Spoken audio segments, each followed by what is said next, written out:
Praise the lord ಪ್ರಿಯರೇ, ದೇವರ ಪರಿಶುದ್ಧವಾದ ನಾಮಕ್ಕೆ ಸ್ತೋತ್ರವಾಗಲಿ. ನೀವೆಲ್ಲರೂ ಚೆನ್ನಾಗಿದ್ದೀರಾ ಎಂದು ಭಾವಿಸುತ್ತೇನೆ.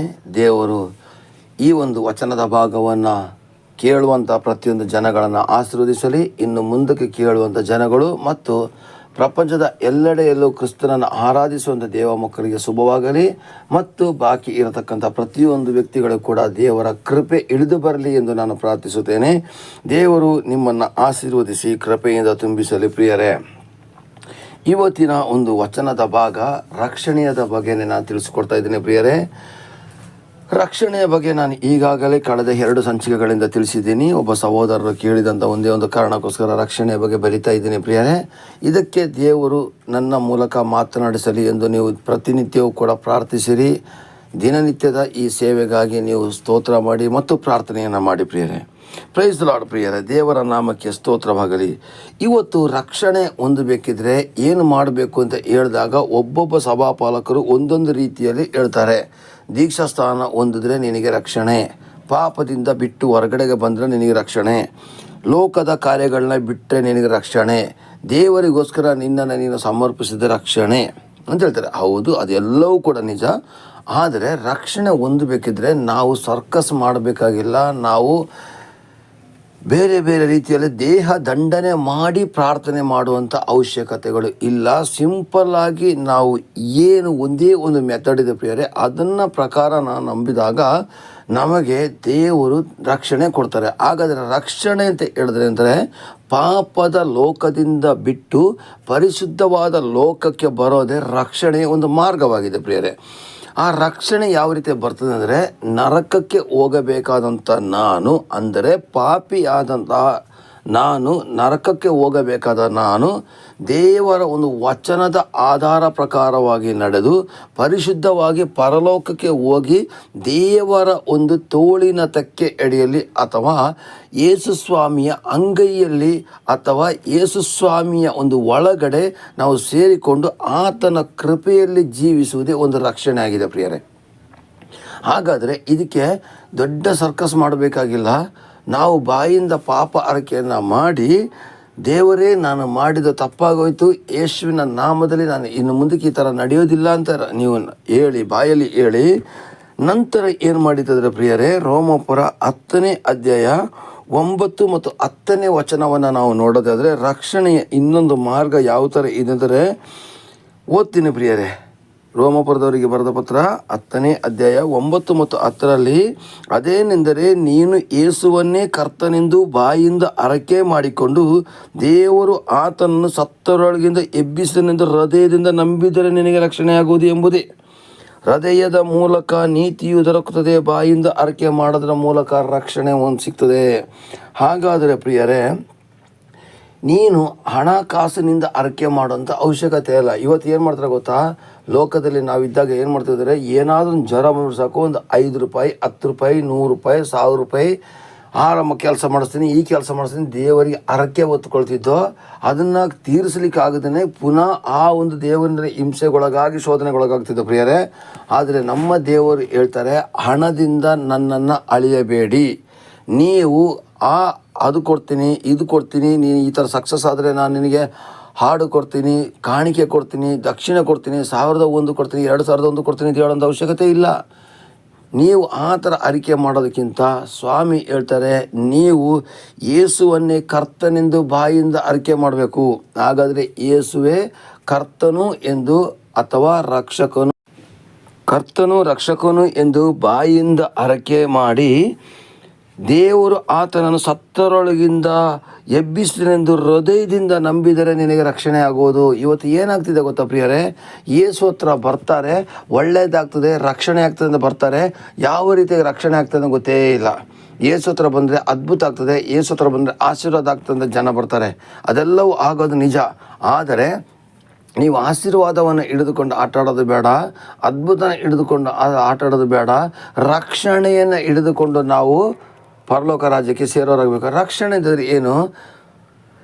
ನೀವು ಏನಂತ ನಂಬಬೇಕು, ಯೇಸುವನ್ನು ಕರ್ತನೆಂದು ಬಾಯಿಂದ ಆರೈಕೆ ಮಾಡಿಕೊಂಡು ಆತನನ್ನು ಸತ್ತರೊಳಗಿಂದ ಎಬ್ಬಿಸಿ. ಯಾವ ಥರ ಸತ್ತರು? ನಮ್ಮ ಪಾಪಕ್ಕೋಸ್ಕರ ಸತ್ತರು, ನಮ್ಮ ಶಾಪ, ನಮ್ಮ ಬಂಧನ, ನಮ್ಮ ಬಡತನ, ನಮ್ಮ ಪಾಪದ ಪಾಲಿಗೆ ನಾನು ನರಕಕ್ಕೆ ಹೋಗಬೇಕಾಗಿದ್ದು ನನ್ನ ಪಾಪವನ್ನು ಅವರೇ ಹೊತ್ತು ನನಗೋಸ್ಕರ ಶಿಲುಬೆ ಏರಿ ಮರಣವನ್ನು ಅನುಭವಿಸಿ ಕೊನೆಗೆ ಅವರು ಸತ್ತು 3ನೇ ದಿವಸ ದೇವರು ಆತನನ್ನು ಆ ಮರಣದ ದ್ವಾರದಿಂದ ಎಬ್ಬಿಸಿ ಜೀವಂತವಾಗಿ ಎಬ್ಬಿಸಿ ನಮಗೆ ರಕ್ಷಕನು ಒಡೆಯನು ಮತ್ತು ಯೇಸು ಸ್ವಾಮಿ ದೇವರಾಗಿ ಕೂಡ ಬಂದರು ಅಂತ ನೀವು ಯಾವಾಗ ನಂಬ್ತೀರೋ ಆವಾಗ ರಕ್ಷಣೆ.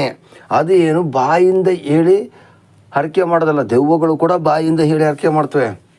ಏನಂತ ಯೇಸು ಸ್ವಾಮಿನ ದೇವರು ಅಂತಲೇ ದೆವ್ವಗಳು ಕೂಡ ಇರ್ತದೆ. ಆದರೆ ಹೃದಯದಿಂದ ನಾವು ಹೇಳಬೇಕು. ಹೃದಯದಿಂದ ಹೇಳಿದಾಗ ರಕ್ಷಣೆ. ಅಲ್ಲಿ ಕೆಳಗಡೆ 2ನೇ ವಾಕ್ಯದಲ್ಲಿ ಬರೆದೆ, ಹೃದಯದಿಂದ ನಂಬುವುದರ ಮೂಲಕ ನೀತಿ ದೊರೆಯುತ್ತದೆ. ಯಾವ ನೀತಿ? ದೇವರ ನೀತಿ. ಅಂದರೆ ಸತ್ಯದಲ್ಲೂ ಧರ್ಮದಲ್ಲೂ ಪ್ರೀತಿಯಲ್ಲೂ ಕರುಣೆಯಲ್ಲೂ ಪರಿಶುದ್ಧತೆಯಲ್ಲೂ ತ್ಯಾಗದ ಮನೋಭಾವನೆಯಲ್ಲೂ ನಡೆಯುವಂಥ ಒಂದು ನೀತಿಯ ಮಾರ್ಗ ನಮಗೆ ಗೊತ್ತಾಗ್ತದೆ ಪ್ರಿಯರೇ. ಬಾಯಿಂದ ಅರಕೆ ಮಾಡೋದ್ರ ಮೂಲಕ ರಕ್ಷಣೆ ಆಗ್ತದೆ.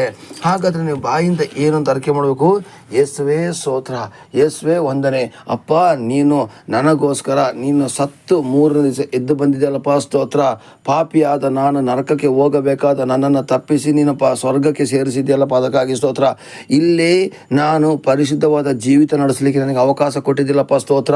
ಯಾಕೆಂದರೆ ಯೇಸುವನ್ನು ಸಂಪೂರ್ಣವಾಗಿ ಯಾರು ರಕ್ಷಕನ ಒಡೆ ನಂಬ್ತಾರೋ ಅವರಿಗೆ ಪಾಪ ಮಾಡಲಿಕ್ಕೆ ಆಗೋದಿಲ್ಲ ಪ್ರಿಯರೇ. ಎಲ್ಲ ಕ್ರೈಸ್ತರಲ್ಲ ಪ್ರಿಯರೇ. ಹುಟ್ಟು ಕ್ರೈಸ್ತರಾಗಲಿಕ್ಕೆ ಸಾಧ್ಯವಿಲ್ಲ. ಚರ್ಚಿಗೆ ಹೋಗೋರೆಲ್ಲರೂ ಕ್ರೈಸ್ತರಾಗಲಿಕ್ಕೆ ಸಾಧ್ಯವಿಲ್ಲ. ಕರ್ತನ ಒಂದು ವಾಕ್ಯದ ಆಧಾರದ ಪ್ರಕಾರ ಯಾರು ನಡೀತಾರೋ ಅವರು ಮಾತ್ರ ನಿಜವಾಗಿ ಕ್ರೈಸ್ತತ್ವವನ್ನು ಸ್ವೀಕರಿಸಿದ್ದಾರೆ ಅಂತ ಅರ್ಥ. ಅಂದರೆ ಪರಿಶುದ್ಧತೆಯಲ್ಲಿ ಪ್ರೀತಿಯಲ್ಲಿ ನಡೆಯುವವರು ಮಾತ್ರ ಕ್ರೈಸ್ತರಾಗಿರ್ತಾರೆ ಪ್ರಿಯರೇ. ಜಾತಿಯಿಂದ ಕ್ರೈಸ್ತರಲ್ಲ. ಇವತ್ತು ಕ್ರೈಸ್ತರು ನಾವು ಹುಟ್ಟು ಕ್ರೈಸ್ತರು, ನಾನು ಇಷ್ಟು ವರ್ಷದಿಂದ ಕ್ರೈಸ್ತ, ನಾನು ವಾರ ಚರ್ಚಿಗೆ ಹೋಗೋ ಕ್ರೈಸ್ತ, ಸಂಡೇ ಕ್ರೈಸ್ತ ಅಂತೆಲ್ಲ ನಾವು ಹೇಳೋದಕ್ಕಿಂತ ವಾಕ್ಯದ ಪ್ರಕಾರ ನಾವು ನಡೀತಾ ಇದ್ದೀವಿ ಅಂತ ನೋಡಿ ಅದ್ರ ಪ್ರಕಾರ ನಡೀಲಿಕ್ಕೆ ನಾವು ಯಾವಾಗ ಪ್ರಯತ್ನ ಪಡ್ತೀವೋ ಆ ಕ್ಷಣದಲ್ಲಿ ನಾವು ರಕ್ಷಣೆ ಹೊಂದಿದ್ದೀವಿ ಅಂತ ಅರ್ಥ ಪ್ರಿಯರೇ. ಈ ರಕ್ಷಣೆ ಅಂತ ಹೇಳಿದ್ರೆ ಇದು ಮತಾಂತರವಲ್ಲ, ಇದು ಸತ್ಯದ ಮಾರ್ಗವನ್ನು ತಿಳಿಯುವುದು ಆಗಿದೆ. ಸತ್ಯವನ್ನು ನೀವು ತಿಳಿದುಕೊಳ್ಳಿ, ಆ ಸತ್ಯವು ನಿಮಗೆ ಬಿಡುಗಡೆ ಮಾಡ್ತದೆ ಅಂತ ಹೇಳಿದಾಗೆ ನಮ್ಮಲ್ಲಿ ಇರತಕ್ಕಂಥ ಎಲ್ಲ ಬಂಧನಗಳಿಂದ, ಅಂದರೆ ಸೈತಾನನು ನಮಗೆ ಕೆಲವೊಂದು ಬಂಧನಗಳನ್ನು ಹಾಕಿರ್ತಾನೆ. ಸಾಲ ಬಂಧನ, ರೋಗ ಬಂಧನ, ದರಿದ್ರ ಬಂಧನ, ಮತ್ತು ಹಳೆಯ ಸಂಪ್ರದಾಯಗಳ ಬಂಧನ, ಮೂಢನಂಬಿಕೆಗಳ ಬಂಧನ.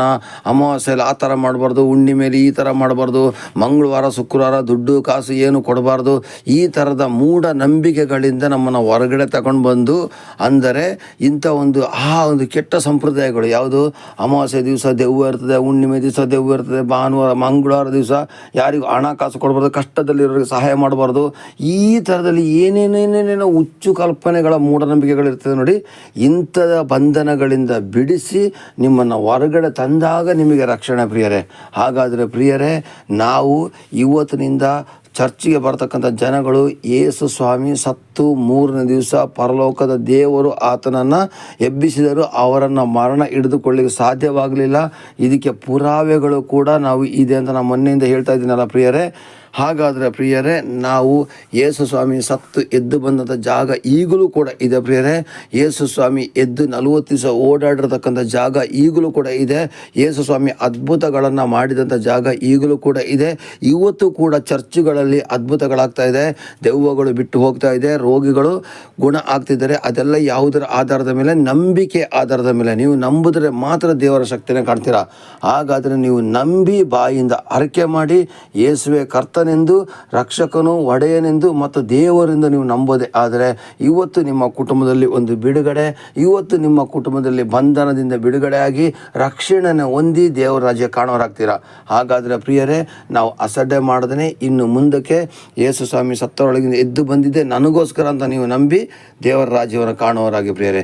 ಇದು ರಕ್ಷಣೆಯ ಒಂದು ಮಾರ್ಗ. ಇದಕ್ಕೋಸ್ಕರ ಸರ್ಕಸ್ ಮಾಡಬೇಕಾಗಿಲ್ಲ, ಹೃದಯದಿಂದ ನಂಬಿಡಿ ಅಷ್ಟೇ. ಹೃದಯದಿಂದ ಜಾಗ ನಿಮಗೆ ನಿತ್ಯತ್ವಕ್ಕೂ ನಿತ್ಯ ಜೀವ ಸಿಗ್ತದೆ ಪ್ರಿಯರೇ. ದೇವರು ನಿಮ್ಮನ್ನು ಆಶೀರ್ವದಿಸಲಿ, ಕೃಪೆಯನ್ನು ನಡೆಸಲಿ. ಆಮೇನ್, ಆಮೇನ್, ಆಮೇನ್. ಪ್ರೈಸ್ ದ ಲಾರ್ಡ್ ಪ್ರಿಯರೇ.